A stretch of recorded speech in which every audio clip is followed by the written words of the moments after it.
Baik Bu Ade, dengan kata lain dengan penerapan PSBB ini pun masih masyarakat membandel seperti itu ya Bu Ade, karena di jalanan pun masih ramai. Lalu sanksi apa yang diberikan kepada mereka yang masih membandel? Apakah ada sanksi tegas yang dilakukan selain dari himbauan-himbauan? Ya, sanksi memang ini agak mereka juga tahu bahwa PSBB ini sanksinya kurang begitu diefektifkan karena ini adalah PSBB bukan karantina wilayah atau karantina kesehatan. Jadi kami lebih kepada persuasif, lebih kepada bagaimana mengedukasi masyarakat.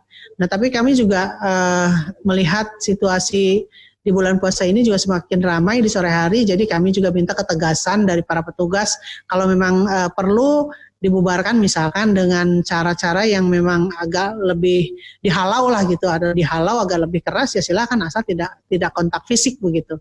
Misalkan dihimbau, dibubarkan atau bila perlu disemprot begitu pakai air supaya bubar kerumunannya kan boleh-boleh saja gitu. Tapi sejauh ini dari pemerintah daerah sudah ada komunikasi kepada petugas untuk menyarankan melakukan hal tersebut, Bu Ade? Sudah. Saya sudah siagakan dari Damkar, dari BPBD dan dari daerah untuk membubarkan kerumunan-kerumunan yang tidak perlu begitu. Karena di situ banyak ya tanpa masker, terus jaraknya juga tidak 1 meter, ya namanya kumpul-kumpul pastilah berdekatan. Sehingga ini khawatir juga menjadi sumber penularan dari ya. Bu Ade, beberapa waktu ini kami juga mendapatkan informasi dan pastinya semua masyarakat juga tahu memang pada saat pandemi ini hadir, semua masyarakat cemas tidak hanya karena memang hanya di rumah saja, namun sekarang tingkat kriminalitas juga semakin tinggi. Baru-baru ini juga ada informasi bahwa di wilayah Depok seperti itu, Bekasi, juga Karawang ada minimarket yang memang ini dirampok seperti itu ya Bu Ade. Nah, sejauh ini bagaimana penanganan di daerah sana untuk mengantisipasi wilayah Bogor agar tidak terkena seperti itu?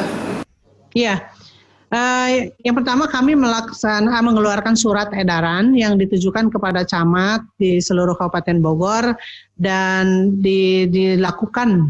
untuk dilakukan pengetatan di tingkat RT RW dan desa. Itu yang kami namakan RW siaga.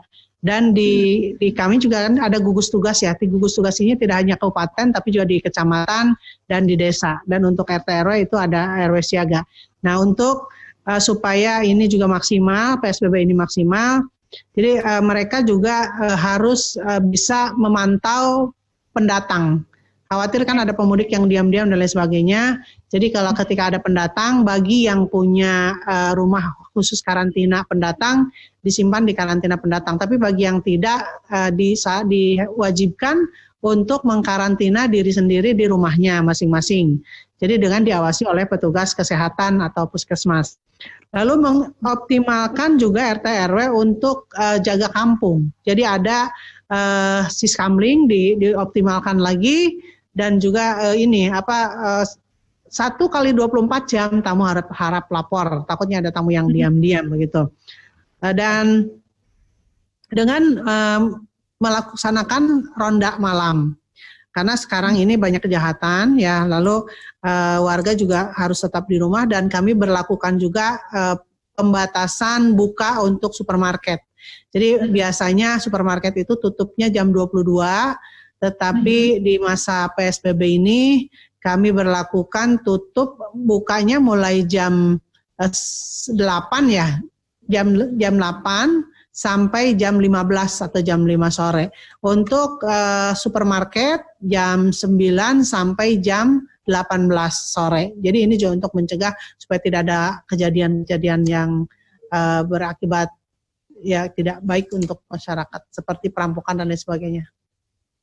Ya baik, Bu Ade terakhir mungkin bisa disampaikan himbauan kepada masyarakat yang hingga saat ini bisa jadi mereka masih saja membandel untuk keluar di rumah, mereka masih menganggap bahwa COVID-19 ini bukanlah ancaman. Boleh disampaikan Bu Ade? Ya, untuk masyarakat ya khususnya masyarakat Kabupaten Bogor, tetap walaupun ini berlarut-larut ya sudah beberapa bulan kita di rumah, tapi tetaplah lebih baik di rumah daripada kita keluar hanya untuk tujuan tertentu, yang tidak jelas, tapi hasilnya malah membuat sakit ya. Tidak hanya diri sendiri tapi juga keluarga. Jadi lindungi diri Anda juga lindungi keluarga Anda. Jadi tetap saya di rumah, kalaupun harus keluar tetap pakai masker, jangan lupa masker dan selalu cuci tangan. Kalau ada sarung tangan lebih aman lagi pakai sarung tangan. Ya, baik Ibu Ade Yasin, Bupati Bogor, terima kasih atas informasinya sudah bergabung bersama kami di Suara Jakarta. Dan pemirsa, demikianlah perbincangan kami dengan Ade Yasin, Bupati Bogor. Kami akan hadir dengan sejumlah informasi lainnya sejenak berikut. Tetaplah bersama kami di Suara Jakarta.